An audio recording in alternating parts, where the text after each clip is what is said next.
जय जय राजा राम की, जय लक्ष्मण बलवान, जय कपीर सुग्रीव की, जय अंगद हनुमान। जय जय काकभूषण जी की, जय गुरु उमा महेश, जय मुनि भारद्वाज की, जय तुलसी उपदेश। लैनी सिए पावनी, दहनी के फल चार, सुरग नशेनी हरि कथा, निरग निवारण हार। मंगल में कल्याण में, विघ्न हरे हरि राम, रामायण पुनीत भये, विदा भये हनुमान। करहु दंडवत प्रभु सने, तुम्हें करूं कर जोर, बार बार श्री रघुनाथ जी से, सुरति करावहि मोहे। एक घड़ी आधी घड़ी, यादव में पुण्यात, तुलसी संगत साधु की, हरहि कोट अपराध। कथा विसर्जन होत है, सुनहु वीर हनुमान, जो जन जासे आए हैं, सो तहि करो प्यान। राधे राधे। हृदय न कछु फल अनुसंधाना, भूप विवेकी परम सुजाना। करहि जे धर्म करम मन बानी, वासुदेव अर्पित नृप ज्ञानी।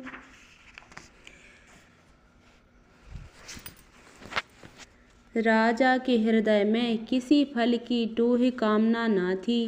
राजा बड़ा ही बुद्धिमान और ज्ञानी था। वह ज्ञानी राजा कर्म मन और वाणी से जो कुछ भी धर्म करता था, वह भगवान वासुदेव के अर्पित करके करता था।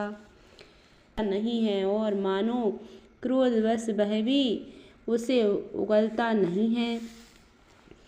कोले कराले दसन छवि गाई, तन विशाल पीबर अधिकाई। गुर गुरात है और पाए, चकित बिलोकत कान उठाए। यह तो सुअर के भयानक दांतों की शोभा कही गई, उधर उसका शरीर भी बहुत विशाल और मोटा था। घोड़े की आहट पाकर वह घुरघुराता हुआ कान उठाए चौकन्ना होकर देख रहा था। नील महीधर शिखर समे, देख विशाल वराह। चपर चलिउ है, सुटुक नृपे हाँक न होय निबाहो। नील पर्वत के शिखर के समान विशाल शरीर वाले उस सुअर को देखकर राजा घोड़े को चाबुक लगाकर तेजी से चला और उसने सुअर को ललकारा कि अब तेरा बचाव नहीं हो सकता। आवत देखे अधिक रवि बाजी, चले हो बराहे मरुत गति भाजी। तुरत कीन नृप सर संधाना, मही मिल गए हो बिलोकत बाना। अधिक शब्द करते हुए घोड़े को अपनी तरफ आता देखकर सुअर पवन वेग से भाग चला।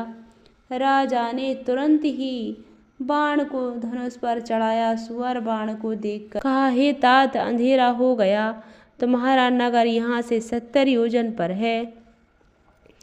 निशा घोर गंभीर बने, पंथ न सुनहि सुजान। बसहु आज यस जानी, तुम्हें जायहु होत बिहान।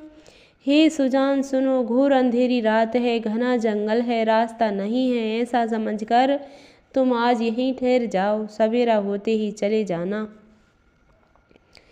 तुलसी जस भाव्यता तैसी मिलहि सहाय। आपन आवहि ताहे पही ताहे तहाँ ले जाए।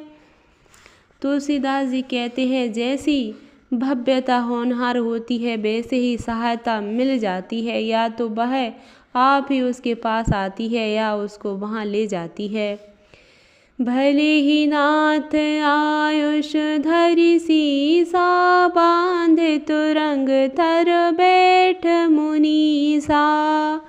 नृप बहु भांति प्रशंसे होता ही चरण बंद निज भाग्य सराही।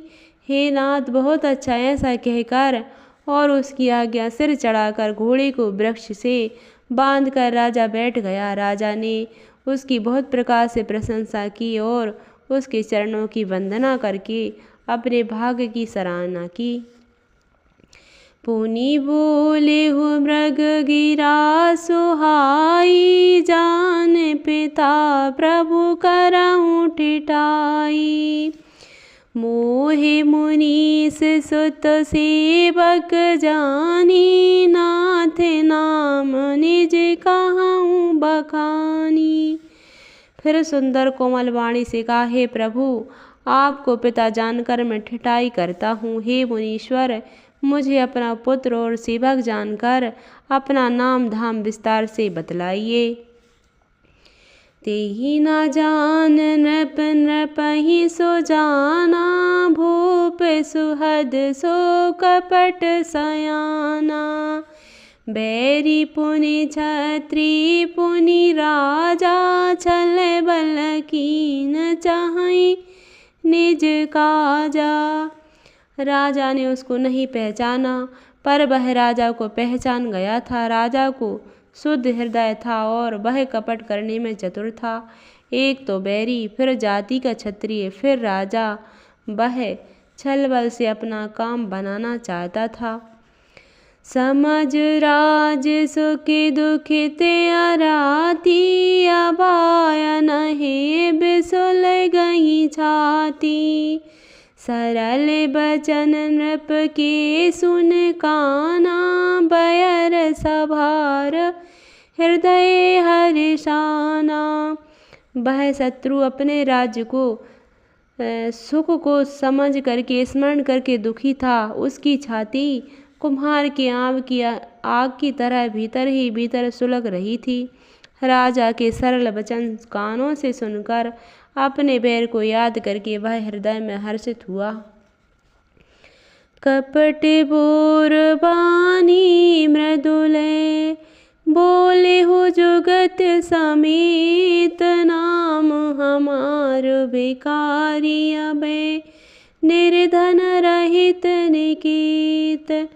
वह कपट में डुबोकर बड़ी युक्ति के साथ कोमल वाणी बोला, अब हमारा नाम भिखारी है क्योंकि हम निर्धन और अनिकेत घर द्वारहीन हैं।